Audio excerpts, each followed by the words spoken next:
de la Cour de cassation. C'est déjà en matière pénale que nous avons expliqué. Et celui qui a dit que Monsieur le greffier, vous avez la parole pour donner l'extrait. Extrait de vol, la Cour de cassation, déjà en matière répressive au premier et dernier ressort, appelle à son audience publique de ce mercredi 23 juillet 2025 l'affaire suivante. Dans les chambres réunies du président Kibamba, FP22 par CR Affaires, ministère public contre M.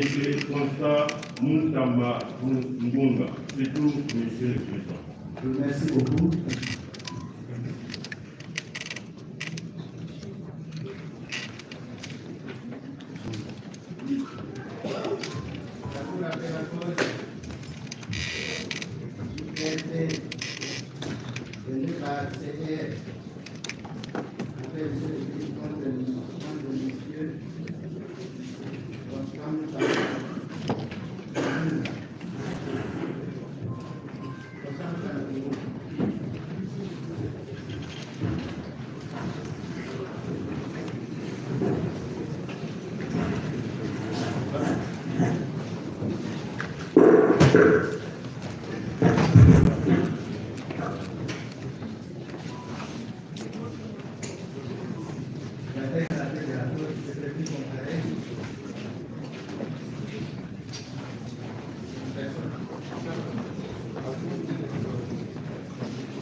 De la commission pour l'unité, va donner le au Canada, avocat pour Waro Présentatelle, le Gombe et les Voilà.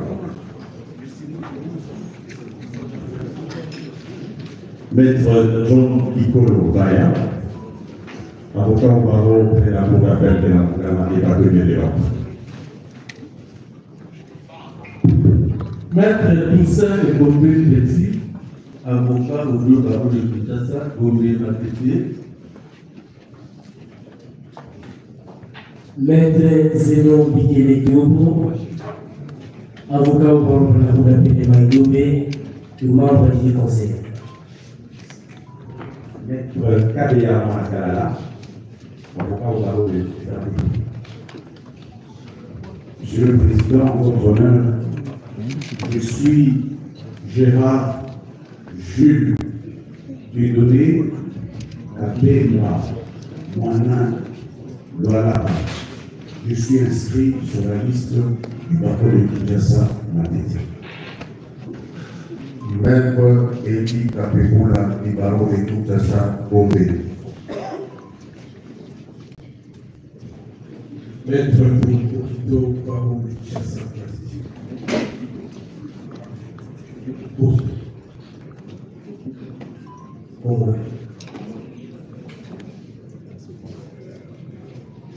Maître Patrice Emery Kassongo Ngoyi Kiana, avocat fait à vous appel de Kinshasa Matete. Maître Eric Bamanaï, avocat au barreau de la Cour d'appel de Kinshasa Gombe. Eric Bamanaï.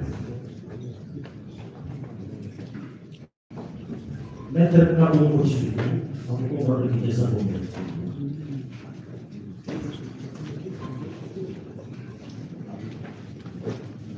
Je suis maître Michael Achaman Pamboué, avocat au barreau de Gouy.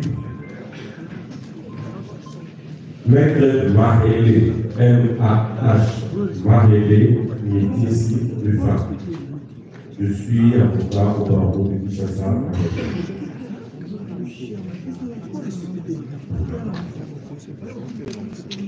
Maître Joseph Wadibanga. Joseph Wadibanga, avocat au barreau de Kinshasa.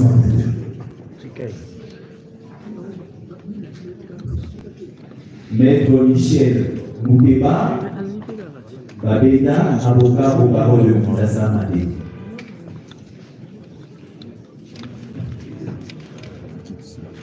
Maître Joël Bengue Dinonja, avocat près la Cour d'appel de Santo.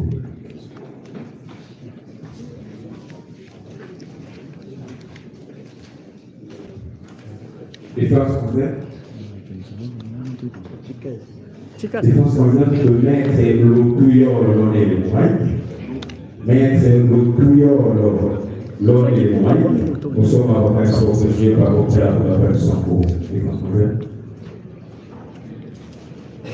Maître Olivier Confi, avocat au barreau de Guilou.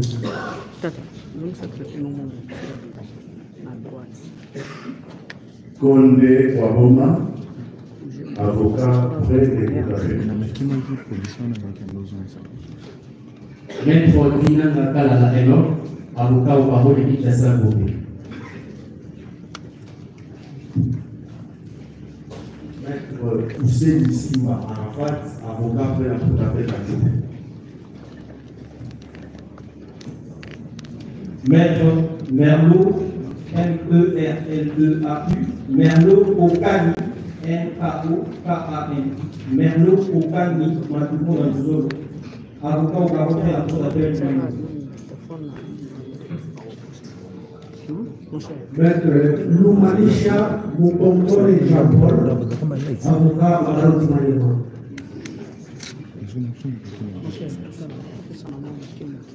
Maître Patrice Chaud, avocat au barreau de la Cour d'appel de Santo. Maître Kawika de Jussué, avocat au barreau de Guilou. Maître Willy Gassongo, avocat qui est inscrit au barreau près la Cour d'appel du Congo central. Maître Dokate Okita Kende Joseph, avocat au barreau de Kinshasa Madé. Maître Doli Monza, avocat au barreau de Kinshasa.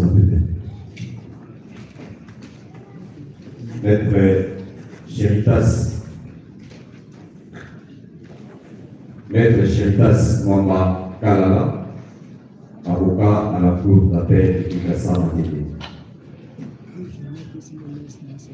Maître Moïse Pika, avocat près la Cour d'appel de Kinshasa.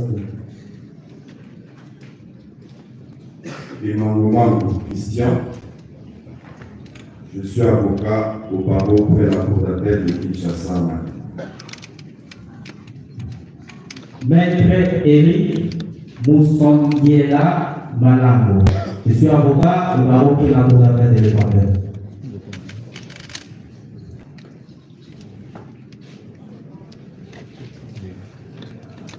Maître Mozani Bin Makangila, avocat au barreau de Kinshasa Madé. Maître Trésor Gustave Mwandeke, avocat près la Cour d'appel de l'Équateur. Maître Grace Maya Goy, avocat au barreau de Kinshasa Madé. Maître Ispoura Monde Pumbu, avocat au barreau près la Cour d'appel de Kinshasa Madé. Maître Will Moussabou Joël, avocat au barreau de Kinshasa Madé. Maître Lubana Stéphane, avocat au barreau de Kinshasa Madé.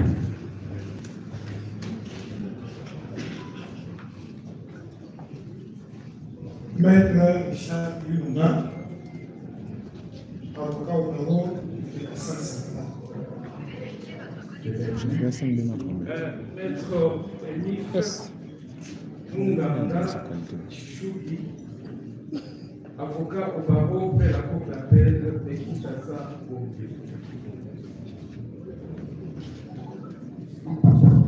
Comparé Maître Kouni Sida Niben, avocat au barreau près la cour d'appel de Kinshasa. Maître Kouni Sida Niben, avocat au barreau près la cour d'appel de Kinshasa. NKWIND. Comparé Maître Olivier Mokoubou, avocat au barreau de la Chouapa. Maître Kabuka Longo, avocat au barreau près la cour d'appel de Maïgo. Maître Joyce Issio, avocat près la cour d'appel de Kinshasa Matete. Maître Augustin Babama, avocat au barreau de Maïgo. Maître Kevin Taoma. Maître Kevin Taoma, avocat au barreau de Kinshasa Matete.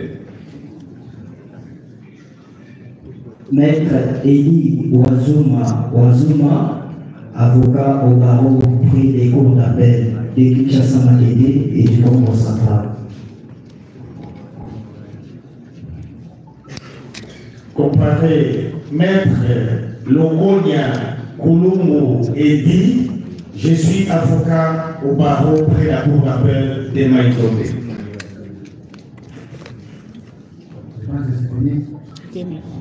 Oui. Il faut écarter pour atteindre un équilibre.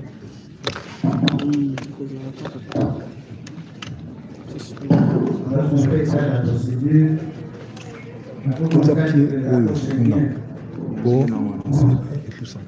Sur la liste, on n'est pas là. J'ai des questions. Les responsables s'imprégner les TVD et tout les dossiers. Je pense qu'ils ont fait.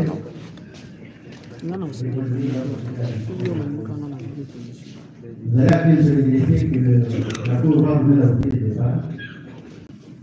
Vous voulez seulement intervenir dans la compétition.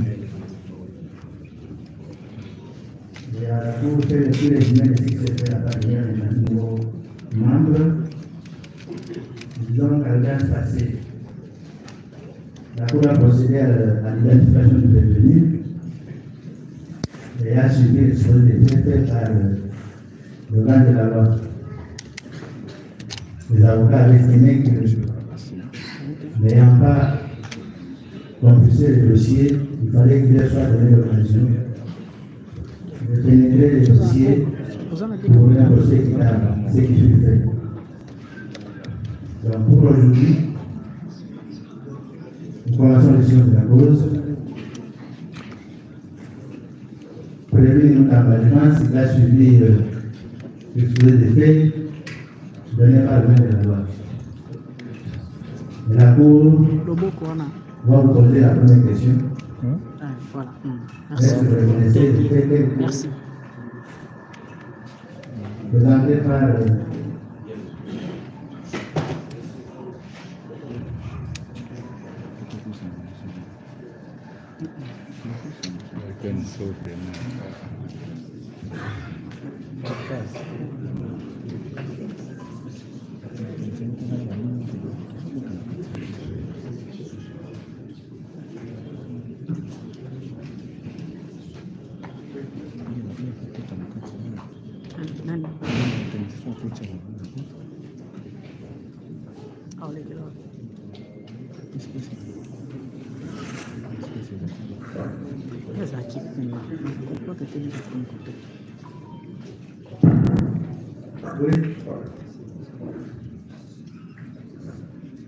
vous avez demandé à ce numéro.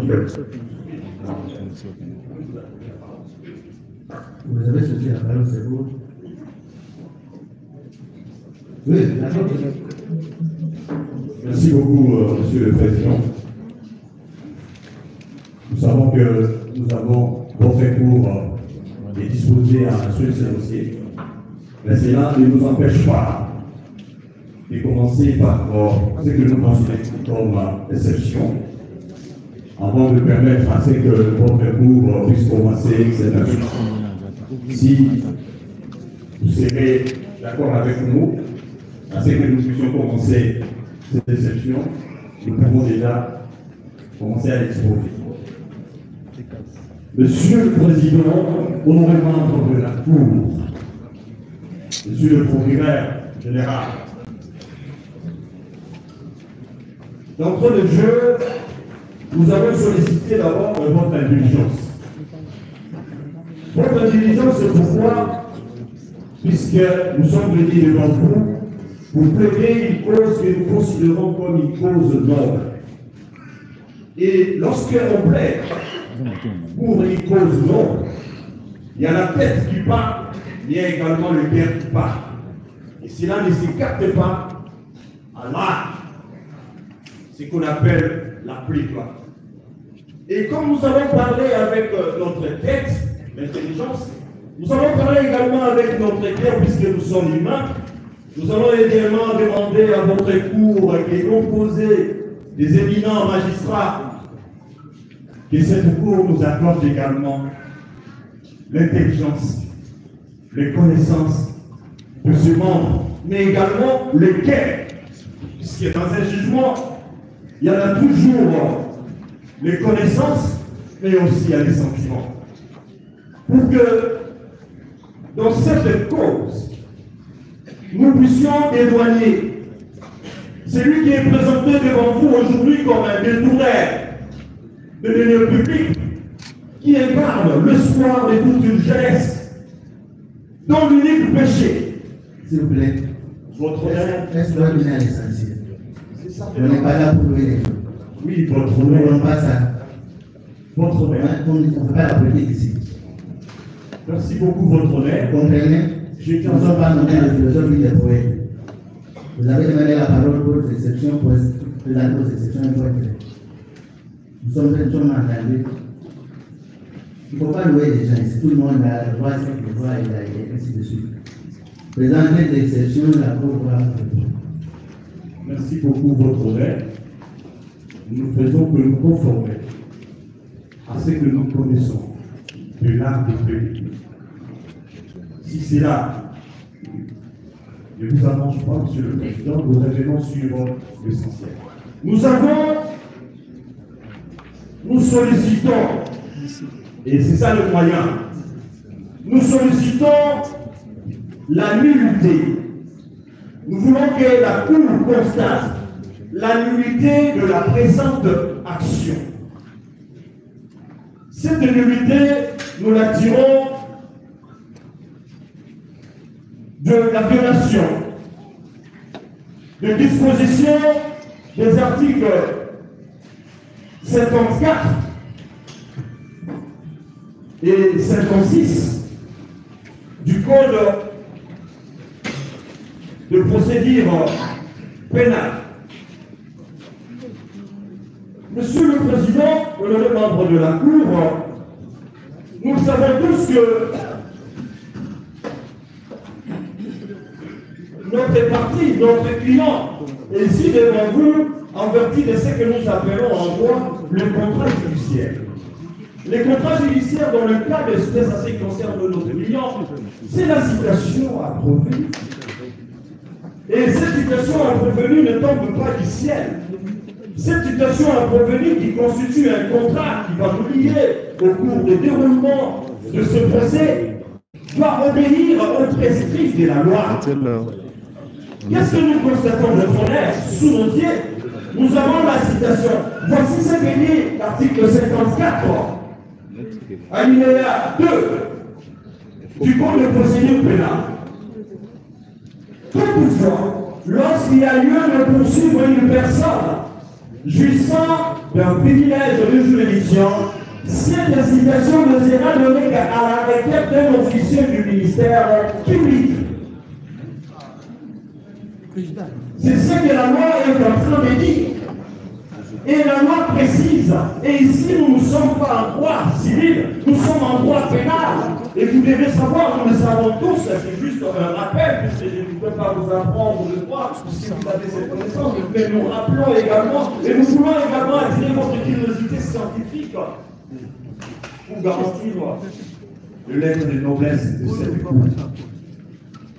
Et la citation qui constitue le contrat judiciaire qui nous dit ici a été initiée à la requête du greffier en chef.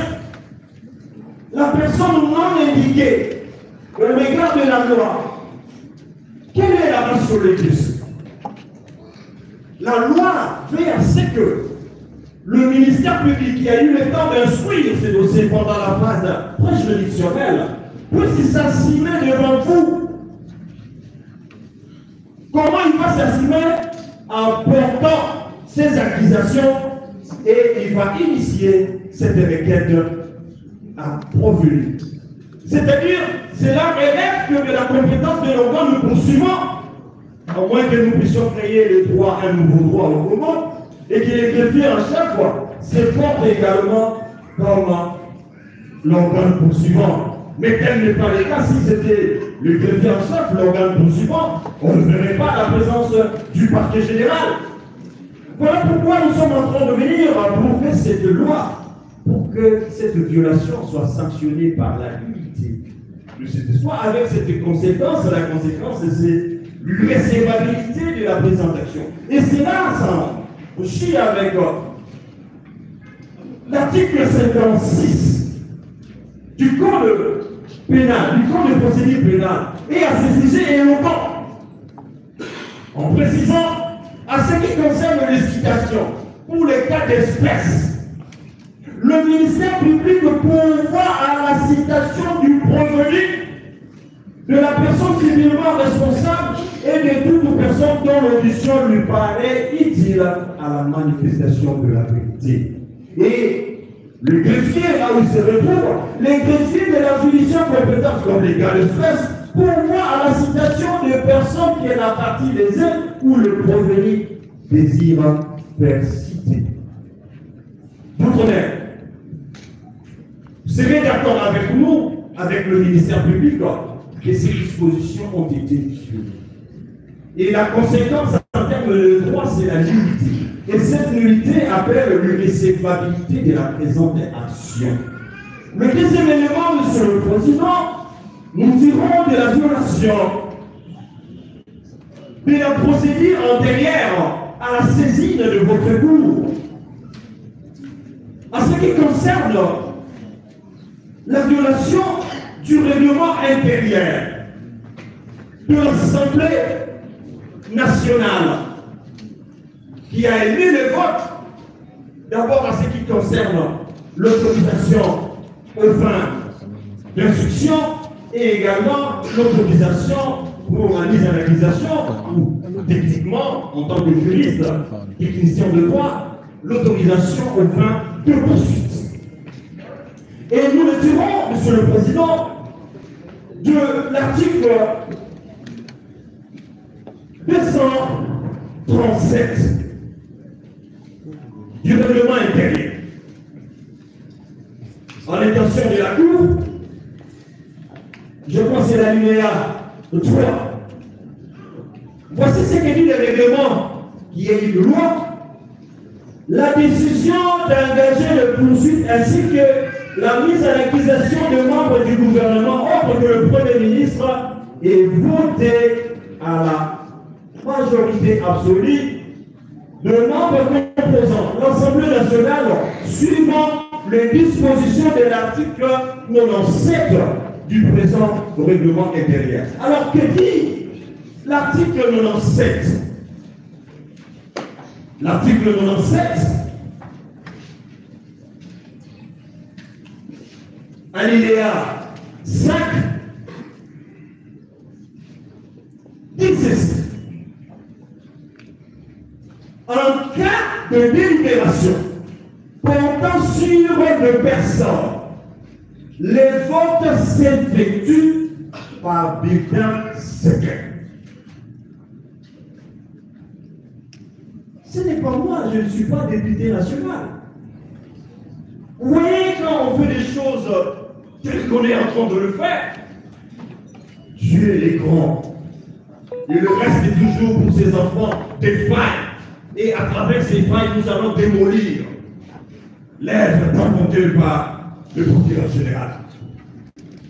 Le procureur général, qui est le garant de la loi, le garant du respect de la loi, mais ne s'est pas rendu compte. Parce qu'en réalité, il faut amener Moutamba devant la Cour de cassation. Et à moins qu'on nous dise que Constant Moutamba que nous sommes en train de défendre aujourd'hui ne soit pas une personne. Nous avons suivi, Monsieur le Président, dans nos téléphones ici, nous avons suivi à travers la RTNC à ce qui concerne l'autorisation aux fins d'instruction, à ce qui concerne l'autorisation aux fins de poursuite ou de mise en accusation, nous avons tous des vidéos. Comment ça s'est déroulé? Qui sont pour, qui sont contre.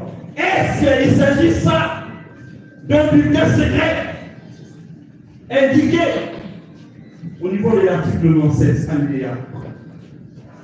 alinéa 5.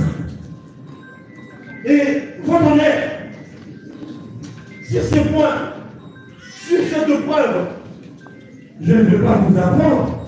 Il suffit de demander n'importe quel journaliste qui est dans la salle. Aujourd'hui, d'ailleurs, nous avons cet avantage. Le numérique, la loi sur le numérique nous aide également à avoir de preuves là-dessus. Vous pouvez même ordonner, même à n'importe qui va vous montrer cette vidéo, comment le président de l'Assemblée nationale était en train de conduire, et jusqu'à ce qu'on puisse procéder à ces votes qui violent votre honneur. Quelle est la ratio legis? Pourquoi le législateur a voulu, à ce que, lorsqu'il s'agit de voter, à ce qui concerne les personnes, pourquoi ça doit être un bulletin secret? C'est pour éviter les sentiments négatifs. Et c'est que un ancien président de l'Assemblée nationale disait, nous sommes à la quatrième traité. Pourquoi lorsqu'on est devant un bulletin secret, on le fait en âme et conscience. Et non, on le fait de cette manière-là, avec beaucoup, je ne sais pas, je me réserve de dire le mot que j'avais à dire. De manière qu'on l'a fait là, ça ne garde pas. Et la conséquence de ça, c'est quoi? Lorsque la procédure antérieure, avant précisé, tout ce qui a suivi, au cours, tout ce qui est comme conséquence derrière ces fautes qui violent la loi, la conséquence, c'est de donner la nullité, de constater. Et lorsqu'il y a la nullité, il n'y a plus match, vous demanderez au parquet général de la Cour de cassation, merci de vous avoir visité et de récupérer son dossier et de montrer chez lui. Et c'est là, c'est une recevabilité sous réserve d'être complétée par le membre collectif. Donc, j'étais sur vous étiez incomplet. J'étais incomplet. Sinon, si je n'étais pas incomplet, je ne serais pas complété par les autres. Je suis incomplet de suite là.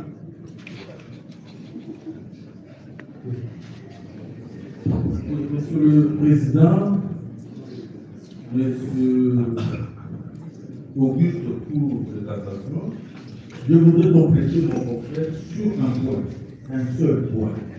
C'est le point relatif au vote portant sur des personnes dans les assemblées délibérantes.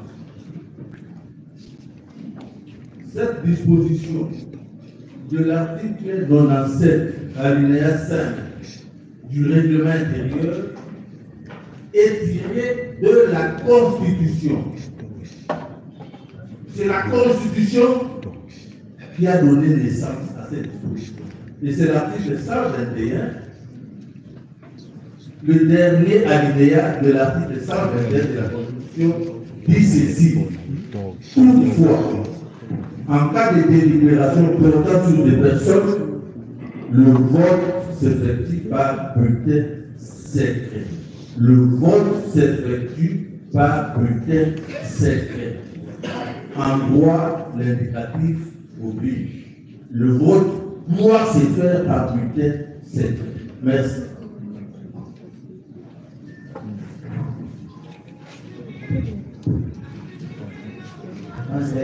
Oui. Monsieur le Premier Président, merci pour ma parole. Je voudrais ajouter un mot à ce qui a été dit par mes prédécesseurs.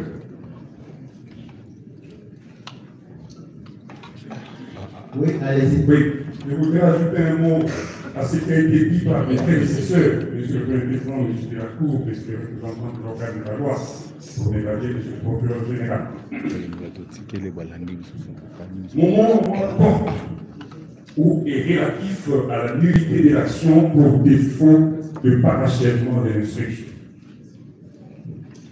Vous conviendrez avec nous que l'article 83 de la loi sur la procédure devant la Cour de cassation oblige, je dis bien oblige, le procureur général à parachever l'instruction. Une instruction préparatoire avant de fixer les dossiers devant votre haute cour pour évaluer devant la juridiction des juges. En effet, nous avons été surpris, en vertu bien sûr de l'article 83, qui dispose que si le procureur général estime que les faits sont suffisamment concordants et relevants, il adresse la presse réquisitoire à l'Assemblée nationale aux fins d'obtenir l'autorisation de poursuivre qui lui permet de parachever une instruction préparatoire. Or, en ce qui concerne notre cas, pour ne pas dire le cas de notre client, il y a lieu de signaler à votre haute cour, votre haute cour, l'instruction préparatoire n'était pas encore parachée. Au moment de la fixation de cette cause, pour la bonne et simple raison que les jours où le procureur général s'est adressé à l'Assemblée nationale pour obtenir l'autorisation, c'est le même jour qui a fait l'objet d'une invitation de notre client pour poursuivre l'instruction en vue de sa finalisation. C'est qui nous assure, c'est qui a surpris tout le monde. Les invitations sont là, nous allons les déposer, vous allez constater que notre client était rappelé pour la finalisation ou bien pour le parachèvement de l'instruction. Après avoir obtenu l'autorisation de poursuite, l'organe de la loi ne va plus appeler pour parachever, mais comme l'indique l'article 83. Face à cette situation, qui est une situation que nous considérons de violation de la loi, la Cour de cassation devra, votre Cour devra constater que cette façon de faire les choses viole la procédure consacrée et par conséquent, et devra en tirer toutes les conséquences de l'ordre.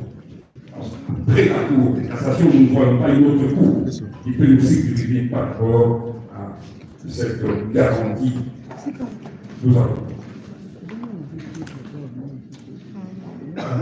Merci. Monsieur le Premier Président, je voudrais bien compléter mes commentaires par rapport à cette question. Non, film. Oui. Monsieur le Premier Président, j'étais en train de dire que je tenais à compléter les estimés contraires par rapport aux moyens des droits qui m'ont. Et là, Monsieur le Premier Président, mon propos est fondé sur des prescrits constitutionnels. Vous, en tant que gardien de la loi, vous êtes en même temps, n'est-ce pas, juge de la légalité, de sorte que tout acte qui peut être posé en violation de la loi,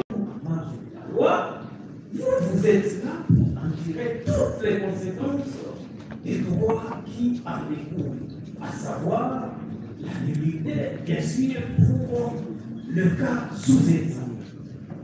J'étais en train de parler et dire que légaux qui ont été soumis à votre autorité ont un fondement constitutionnel. Et là, je suis à l'article 17 de la Constitution. Vous connaissez la loi, mais je voudrais quand même répéter ces prescrits pour que cela soit entendu une fois pour toutes. En effet, cet article 17 de la Constitution, nul ne peut être poursuivi, arrêté, détenu ou condamné en vertu de la loi et dans les formes des prescrits.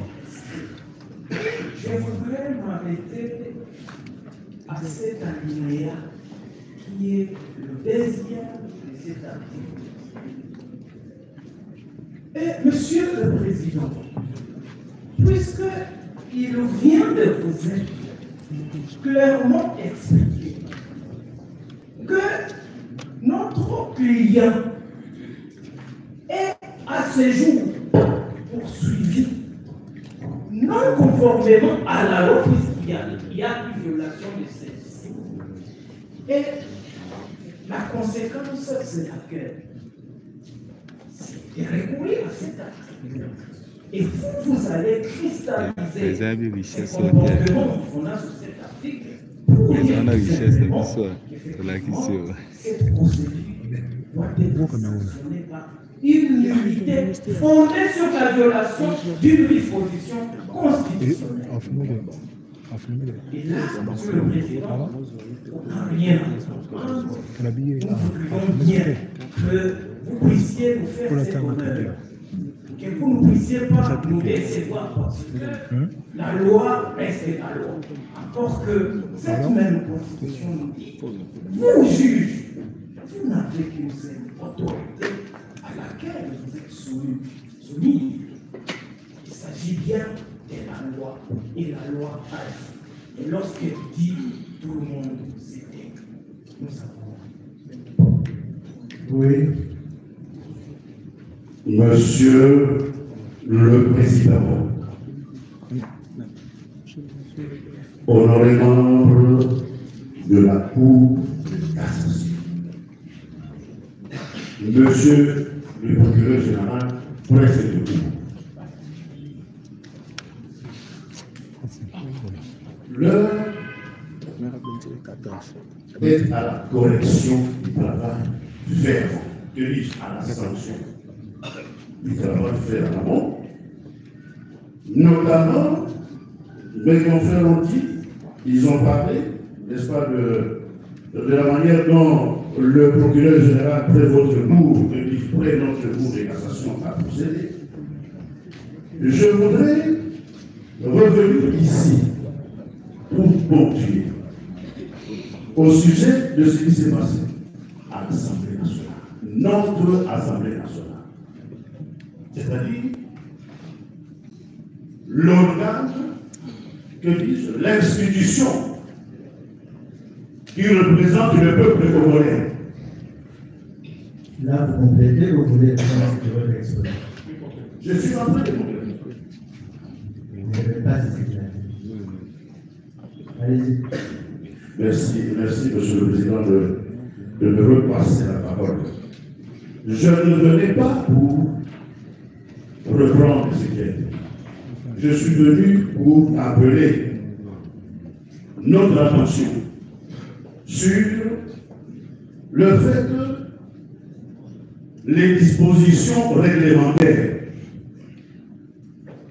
auxquelles l'Assemblée nationale est soumise ont été particulièrement violées en espèces. Et comment? Les articles 155, 117, 177 du règlement intérieur de l'Assemblée nationale indiquent notamment que lorsque Monsieur le procureur général saisit cette institution, avant le vote, la personne visée par la procédure doit être entendu. Il doit être entendu avant le vote de l'Assemblée. Pour présenter ses moyens de défense. Notre client a reçu la lettre d'invitation le même jour où il devait se présenter devant l'Assemblée. Il se trouvait à l'hôpital et le ministère public le sait, puisque les documents médicaux ont été déposés par le président.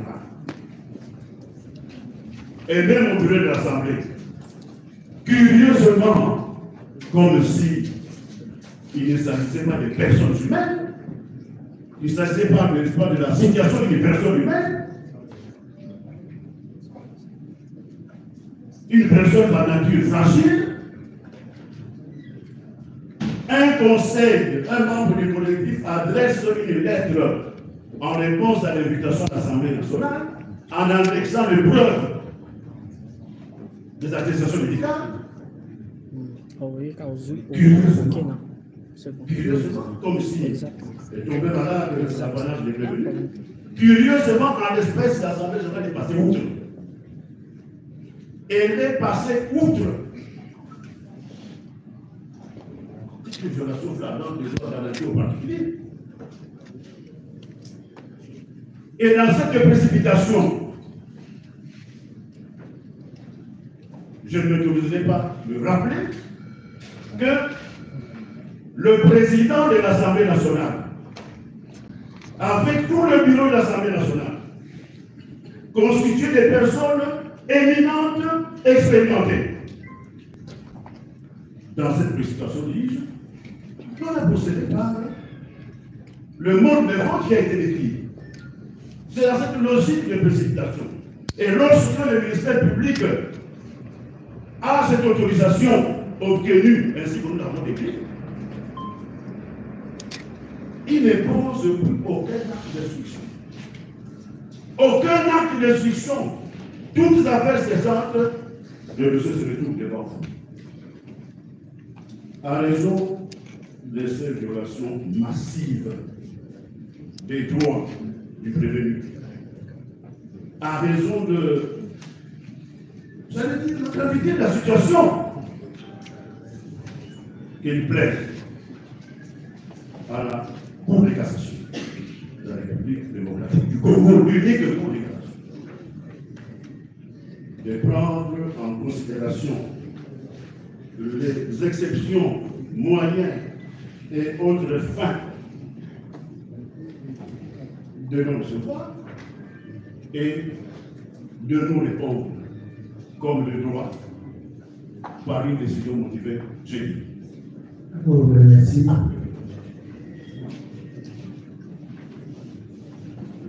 Je pense qu'on a disposé. Vous voulez encore intervenir? Vous avez disposé. Merci, monsieur le président. Juste pour compléter. Après avoir disposé, vous allez compléter. Juste pour compléter Vous-même, vous réclamez le respect de l'âme. Si vous l'avez dit vous-même. Lorsqu'il va donner corps déterminé à disposer, je pense que maintenant, nous allons passer la parole au procureur général pour qu'il réagisse. Avant que vous ayez un moyen nouveau, mais s'il n'y a pas quelque chose de nouveau, ça sert à rien qu'on cède la parole. Donc, pas un moyen nouveau, par contre, parce que notre confrère a oublié l'aspect médical de notre client, les jours et l'édition du pas de problème. Bon, vous avez déjà disposé la parole là de la loi.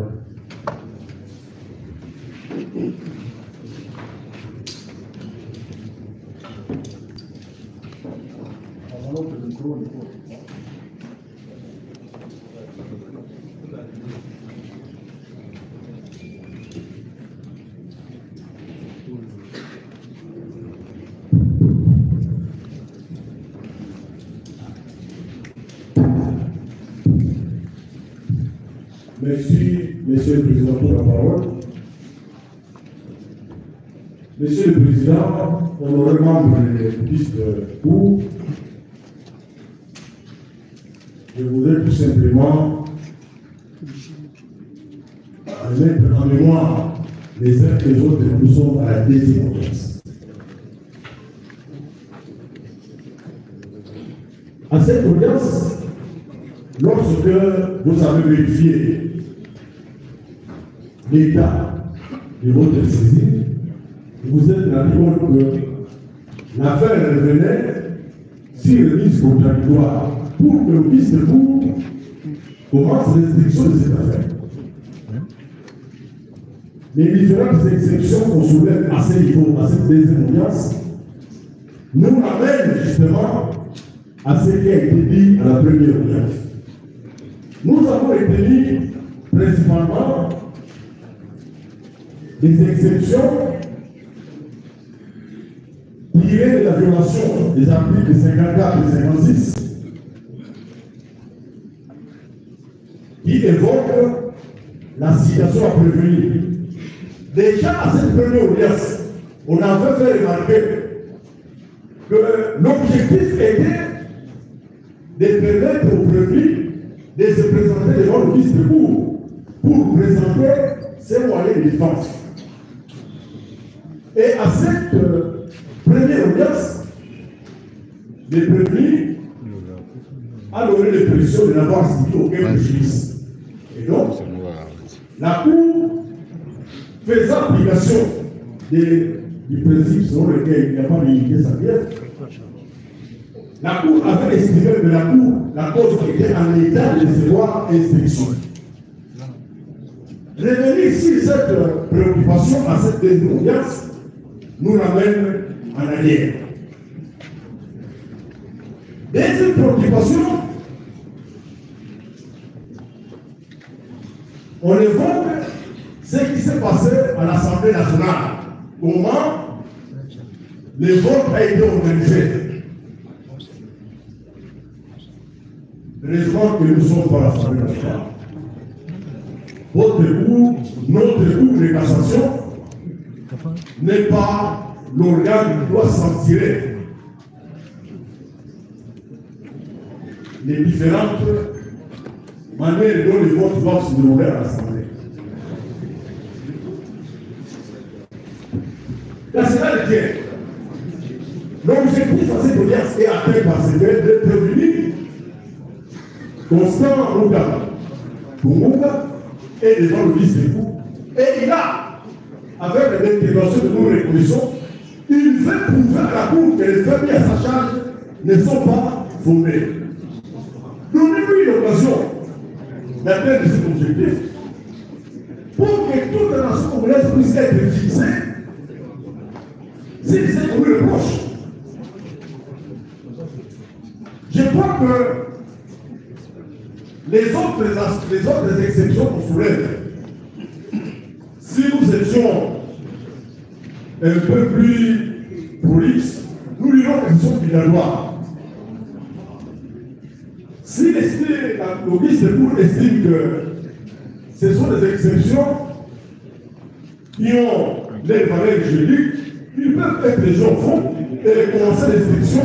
Je crois que c'est de cette manière que la nation congolaise que nous observe va applaudir le travail que nous faisons. Monsieur le Président, nous avons à l'intention de la défense, nous ne sommes pas au marché. Faites preuve que vous êtes inédite. Je lorsque vous agissez en tant que tel. Le bourdonnement, etc., comme si on était au marché, comme si on était bien, ça ne sert à rien. C'est comme ça qu'on réagit lorsqu'on est posé. Évitons des réactions qui n'honorent pas. Le procureur général a répondu.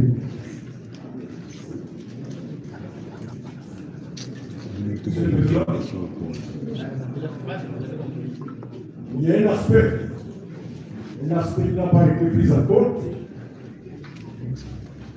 La défense a voulu faire croire à la Cour que les dossiers étaient envoyés en fixation de manière précipitée, que l'instruction préparatoire n'était pas parachevée.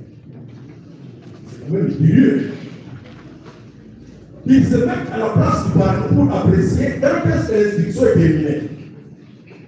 Mais s'ils sont sincères, ils peuvent se rappeler desquels de la lettre numéro 2085, bar RMP5, bar 0221, bar PGCCAS, bar WB, bar VON, bar 2025. C'est une lettre du 11 juin 2025 qu'on a pourtant adressée aux prévenus. Dans cette lettre, voici ce que le procureur général a dit. C'est le cabinet du procureur général qui répondait à la lettre du prévenu. Monsieur le procureur général de la Cour de cassation m'a instruit d'accuser les extraits de votre lettre numéro 1060, barre NW.1036, barre B, barre K, barre ME, barre MIN, barre JLGS, barre 2025, du 10 juin 2025. Et donnant suite à son contenu, il m'a demandé de porter à votre connaissance que l'instruction préparatoire dans cette cause où vous êtes poursuivi pour détournement de l'ordre public est clôturée en ce qui vous concerne. Je ne sais pas en quel terme je dois parler. C'est une lettre qui lui a été adressée, qui a été adressée au prévenu. Il vous saurait par ailleurs de garder votre sérénité. Pour la suite de la procédure, vous assurant qu'en bon légaliste, il est semblé tenu au respect des gardes, au principe des gardes, et c'est en dehors de toute autre considération. Veuillez agréer. La lettre était adressée au prévenu, lui disant que, en ce qui est concerné, l'instruction préparatoire était clôturée. Alors, qu'est-ce qu'on fait encore expliquer notre préoccupation à ce niveau? Je crois que, Monsieur le Président, nous avons tous la détermination d'avancer. Avançons avec sérénité. Et à ce stade, je crois que toutes les lois sont respectées. Il n'y a aucune crainte. Nous avons une décision. La pièce est faite seule aussi. À toutes choses utiles, nous pouvons toujours. Vous pouvez la découvrir. Mais la pièce est là. Merci pour votre réaction. La Cour va suspendre l'audience. Elle va se retirer.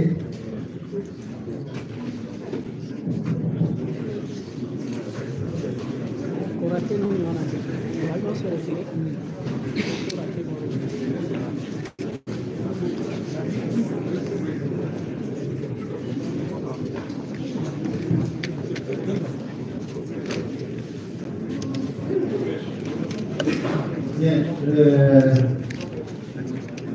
on va appeler la parole à deux avocats, deux seulement. Vous réagissez l'intervention de deux, pas plus.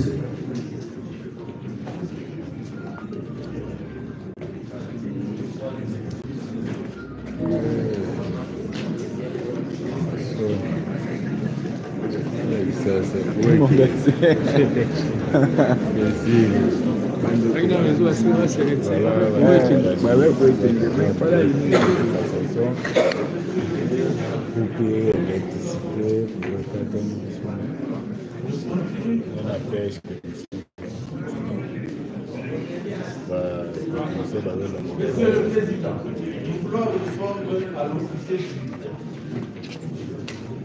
Je commence par la quantitative des choses que la loi de l'État n'a pas dit.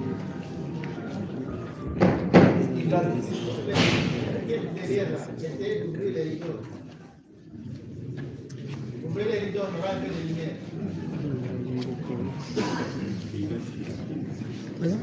Il a dit tout à l'heure que le revenu Moutamba est là.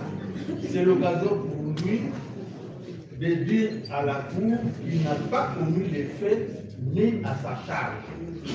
Non, ce n'est pas ça la charge de la Cour. C'est à lui de prouver que Moutamba a commis ces faits. Moutamba peut se taire et c'est à lui de le charger. C'est à lui de démontrer que Moutamba a commis les faits ni à sa charge. On ne doit pas renverser la charge.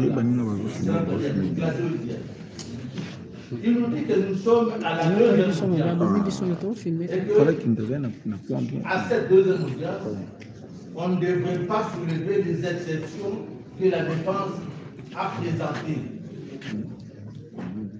À la première audience, nous avions soulevé la non. À la première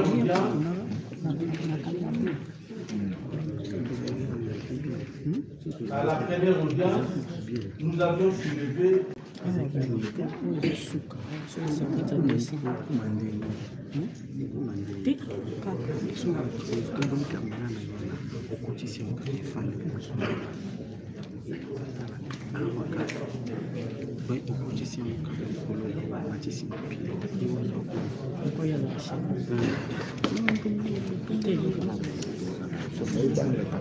à la première audience, c'était la non-saisine. Mais nous n'avons pas pu expliquer la non-saisine parce que notre client n'était pas dans la salle. Et la Cour avait commencé déjà à procéder. Elle s'était déclarée saisie. Alors, dans l'absence du prévenu, la Cour devait vérifier sa saisie. Nous avons pas. Mais aujourd'hui, ce sont des exceptions, des nullités de procédure. Et ce sont des exceptions d'ordre public. Et ces exceptions d'ordre public, on les soulève à tout moment, à tout instant des procédures, et même pour la première fois devant la Cour de cassation. C'est la Cour de juridiction de cassation. Donc, la réplique du parquet général ne tient pas la route. Et puis, je vous demande de joindre au fond. Non, ça c'est de la paresse. On ne peut. Je retire le mot. Je retire. C'est déjà ma Monsieur le Président, quand vous lisez l'article 83 de la procédure devant la Cour de cassation, l'article 83 dit quand, après avoir entendu le parlementaire mis en cause, le procureur général se présente devant le Parlement, la Chambre concernée, pour obtenir l'autorisation de poursuite qui lui permet de parachever. Et quand vous voyez la lettre qui vous est adressée là, qui a été adressée à notre client, dont copie est versée à l'autre client, est versée à votre client, c'était RMP 5. C'était RFP 5. Et quand nous avons comparu devant le magistrat instructeur au parquet général, il nous avait dit que RFP 5 au parquet général, c'est l'équivalent de RI. Donc, c'est un dossier RI, pour parler comme le langage que nous utilisons devant les juridictions de fond. Donc, c'est un dossier RI qui a été fixé devant notre cour. Notre client n'a plus été entendu au parquet général. Encore que quand notre client avait été entendu une seule fois, il est allé 2 fois. La première fois, il a sonné le ministre. La deuxième fois, il a été entendu malade, en étant malade, il a été entendu. Et puis il est rentré. Et quand il est rentré, il n'a plus été invité à comparaître. Encore que cette lettre-là est faite en réaction à la récusation de notre client. Si notre client n'avait pas procédé à la récusation, cette lettre-là n'allait pas être écrite. Donc c'était ça. Alors nous disons que c'est de manière précipitée que la Cour de cassation a été saisie. Merci. Le dernier a été donné. Monsieur le Président, nous répondissons parce que nous devons éclairer, je dis bien éclairer, non seulement l'opinion, mais on a l'impression que certaines personnes qui ont instruit les dossiers ne s'expriment plus C'est comme ça que nous réagissons. Monsieur le Premier Président, Monsieur Villacou, Monsieur le Procureur, nous sommes le 6 juin devant l'officier du ministère public, où notre client comparaît, où il dépose. Il a entendu le 6 juin, notre client, les PV qui sont versés dans les dossiers sont très heureux. Le vendredi, il reçoit vers 21h, 21h, 22h une invitation pour le lundi. Le 9, pas le 7, pas le 5, pas le 4, le 9. C'est le 9. Monsieur le Premier Président, Monsieur Villacou. Qui sera rédiger la lettre sollicitant constatant l'indisponibilité de notre client qui était malade, parce que le 9, il devait comparaître devant l'officier du ministère pour le parachèvement des instructions. Et ce même 9, il y a au niveau de l'Assemblée nationale le dépôt d'un rapport. On est serein, nous sommes sereins. Nous commençons les 6. Les clients étant entendus, ils promettent de déposer les pièces. Les PV sont très élevés. Parce que c'était la première comparaison des clients. Pose des questions, il dit oui. Il y a ça, il y a ça. J'ai promis. Et le ministère public, comme ils sont conscients de la poursuite de l'instruction, il lui donne séance tenante une invitation. On n'est pas dit les mandats de comparution pour le 9. Et c'est le 9 que nous adressons, nous, la lettre, accusée. Donc, oui, déposé auprès du ministère public en fonction de tout ce qui a été comme élément, démontrant les disponibilités du fait de la maladie. Et c'est le 9 qui a été. Et la lettre, c'était lue par le ministère public. Comme l'a dit, mais comme l'a dit, c'est une création de la procédure d'exécution qui a été initiée. Après, nous voulons tous simplement que votre cours qui sécurise tout le monde, non seulement vous, nous tous aussi, nous sommes sécurisés par la même cours, c'est rendre compte des évidences légales. Parce que si votre cours nous insécurise, nous nous insécurisons, jamais ça sera nous. Vous êtes là pour garantir la légalité. Vous êtes là pour garantir pour tous les citoyens. On peut comprendre au premier degré, au deuxième degré, mais ici nous sommes en premier dernier ressort. Premier dernier ressort. On dit tout simplement que les choses soient faites de courtoisie légale. On ne peut rien de là. Si on fait les choses normalement, il va répondre. Mais vous avez devant vous, peut-être qu'on est la vie. Nous ne sommes pas au niveau de la non-saisie, de votre officier déjà déclaré. Nous sommes de niveau plutôt. Démontrer que les exceptions que nous soulevons vous mettent dans la situation de prendre ces affaires en privé pour les prendre des décisions. Et cette décision, peut-être nous les sommes.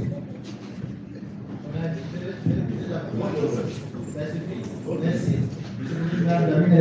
Oui, nous avons une réplique.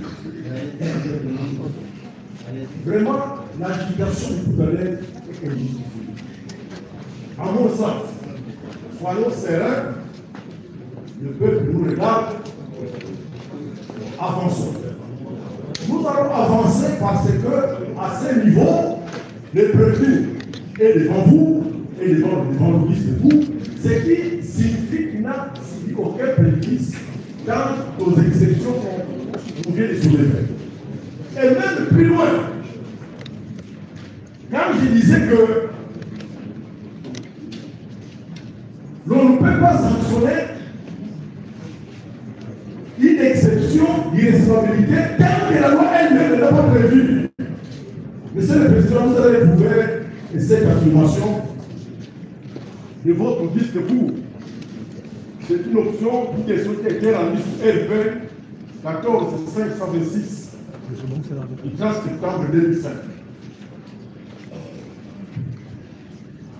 C'est la loi elle-même qui précise que pour quelle exception, pour quelle formalité, si vous n'accomplissez pas cette formalité, la sanction c'est irrécevable. Dans les cas sous examen, nous-mêmes les dire, il n'y a pas d'immunité sanitaire. Je suis content que je sois devant des éminents avocats que je respecte. Mais ne faisons pas des choses qui risquent de nous regarder pour rien. Avançons. Il n'appartient pas aux avocats ou à une autre personne d'apprécier quand est-ce que les restrictions au niveau du parquet est sanction. C'est pourquoi il y a un chef de police. Non, nous ne voulons pas être perturbés à ce niveau, soyons sereins. Avançons, et c'est de cette manière-là que le peuple nous regarde, va nous applaudir. Nous avons. D'accord, vous dites merci, le gars c'est suspendu. Le gars c'est suspendu, nous reviendrons dans quelques instants. Merci.